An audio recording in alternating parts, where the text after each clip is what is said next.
An epic story of the human species in which the actions and consequences of our lives intertwine through the past, present and future, just as a single soul is transformed from an assassin into a savior, and a single act of kindness can endure for centuries until it inspires a revolution.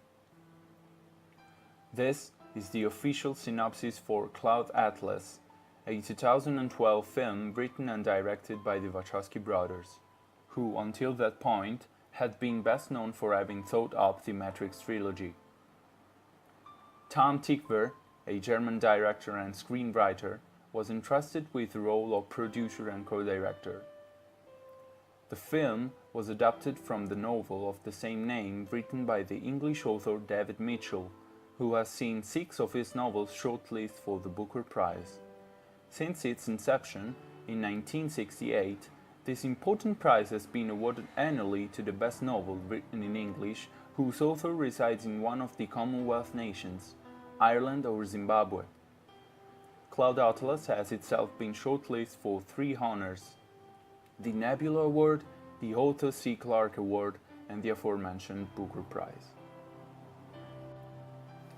The novel contains 6 intertwining stories, each set in a completely different time and place with characters who are seemingly poles apart from one another, but who in actual fact are all connected by a sometimes evident and sometimes subtle link.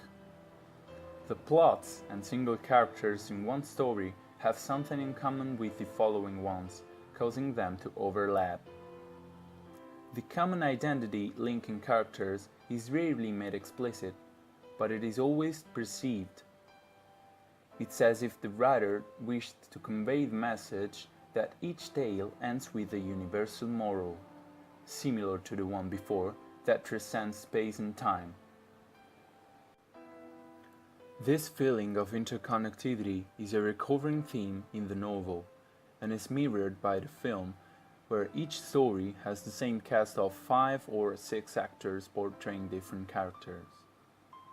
This evanescent scheme, in which the souls of the various protagonists flutter and move like clouds, catapults the reader into different parts of the world, set in different eras.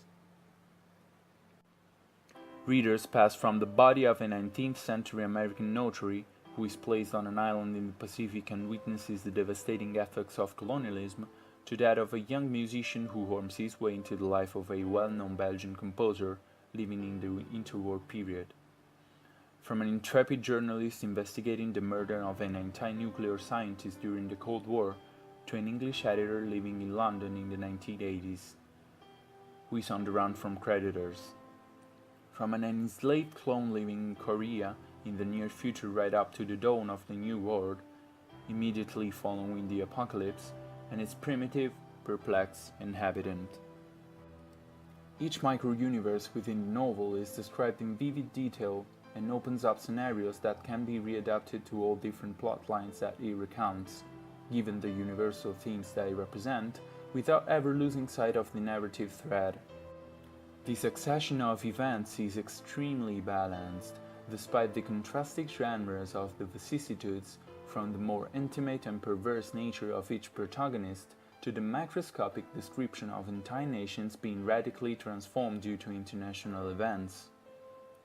Mitchell's artistry lies in his ability to turn a fragmented plotline, which could easily have ended up chaotic, into an organized and linear piece of work.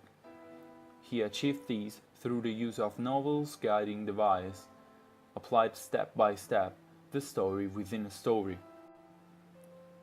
As a matter of fact, moments in which we feel smothered by the author's presence are rare. An example of these moments are the meticulous and detailed descriptions of setting and dialogues. The protagonists, with their stories, their tales, and their thoughts, are central, help the events to move smoothly along. Their choices seem so natural that at times it is as if we could hear them talking. First-person narration of the protagonists is another contributing factor. They change along with the tales, and whether jotting notes in a captain's log, sifting through an interrogation, writing a book or composing a sextet, they remain the center of this cloudy sky. oblivious to the only thing that they have in common, a curious child observing them from below.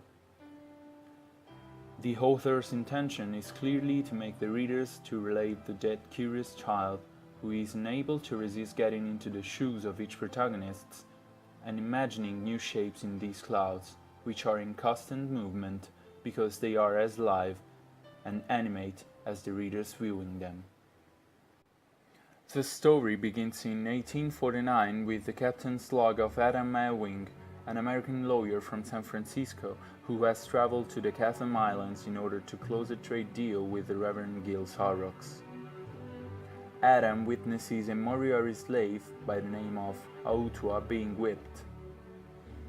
Autua stows away on Ewing's boat illegally and begs him to convince the captain to let him stay on as part of the crew and as a free man. In the meantime, Dr. Henry Goose slowly poisons Ewing under the pretense of having the cure of tapeworms, in a bid to steal his valuable possessions. The second tale is set in Scotland, near Edinburgh, where the young musician Robert Frobisher finds work as copyist for the elderly composer Vivian Ayres. Frobisher is inspired by this man to compose his masterpiece, the Cloud Atlas Sextet. Ayres, however, means to steal Frobisher's work and pass it off as his own, and blackmails the latter with threats of outing him as a bisexual.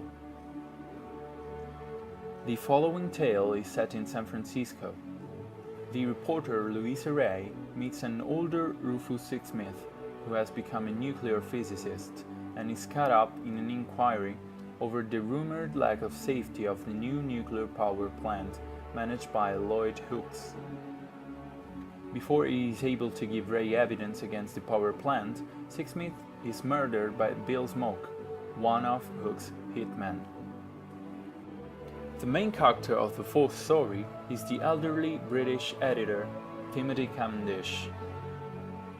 Dermot Hawkins, a crime author whose last book Cavendish published, is sent to jail for killing a critic by throwing him off a building.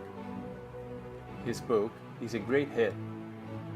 However, Hawkins' brothers threaten Cavendish in order to receive most of his profits, and Timothy is therefore forced to ask his rich brother Delholm for some financial help. The following chapter is set in Neo-Seoul, a dystopian futuristic megalopolis in South Korea. The story is centered around Somni 451, a fabricant clone who works at Papa Song's fast food, joined with other clones identical to her, who are treated like objects and exploited by human beings as butcher's meat, with the mere aim of protecting the system. Everything changes when Somni is saved by A Hyo Chang, member of the rebellion, who takes her with him. The last chapter is set in the Valley, a place inhabited by a primitive society of men who survived the nuclear holocaust and worship Somni 451 as a god. Zachary lives with his sister and his niece Katkin. Zachary's tribe is visited by Meronhima, a woman from the Society of Prescience, the last survivors of a technologically advanced tribe who saves Katkin from being poisoned by a rockfish. To repay his debt, Zachary helps Meronhima reach the summit of the Mauna Kea, a place feared by his people because of rumors surrounding mysterious temples located there. Meronhima needs to go to Mauna Kea in order to discover whether or not there are planetary colonies that can save what is left of the human race. Each character has a birthmark in the shape of a comet. Adam Ewing on his chest, Robert Frobisher on his coccyx, Louisa Ray on her left shoulder, Timothy Cavendish on his right thigh, Somni 451 on her neck, Meronhima under her shoulder blade, and Zachary on the back of his neck. The comet is a symbol of changes that all of them will face throughout the story. It was undoubtedly not easy to adapt such a complicated plot for the big screen, and that is why the knowledge of the two brother directors, who are experts of imaginary yet no so imaginary worlds, are invaluable. They were assisted in their venture by a cast of stellar actors: Tom Hanks, Halle Berry, Hugo Weaving, Susan Sarandon, and Hugh Grant, to mention but a few. The choice to let each actor interpret different characters was executed well and never appears awkward or lacks believability. These settings are always believable and immersive, and we should also note the amount of detail that went into every place, especially those set in the future. In conclusion, Cloud Atlas is a tale that everyone can enjoy, as it can be appreciated on a number of levels. Its nature makes it both a tale for children, as well as a deep and touching reflection on humanity and the laws of good and evil that set the former in motion over time. The plot lines move us and fill us with indignation, joy and tenderness, but the message is always the same. It doesn't matter when or where, it matters how. Every gesture, no matter how small or seemingly insignificant, matters. Everything is connected.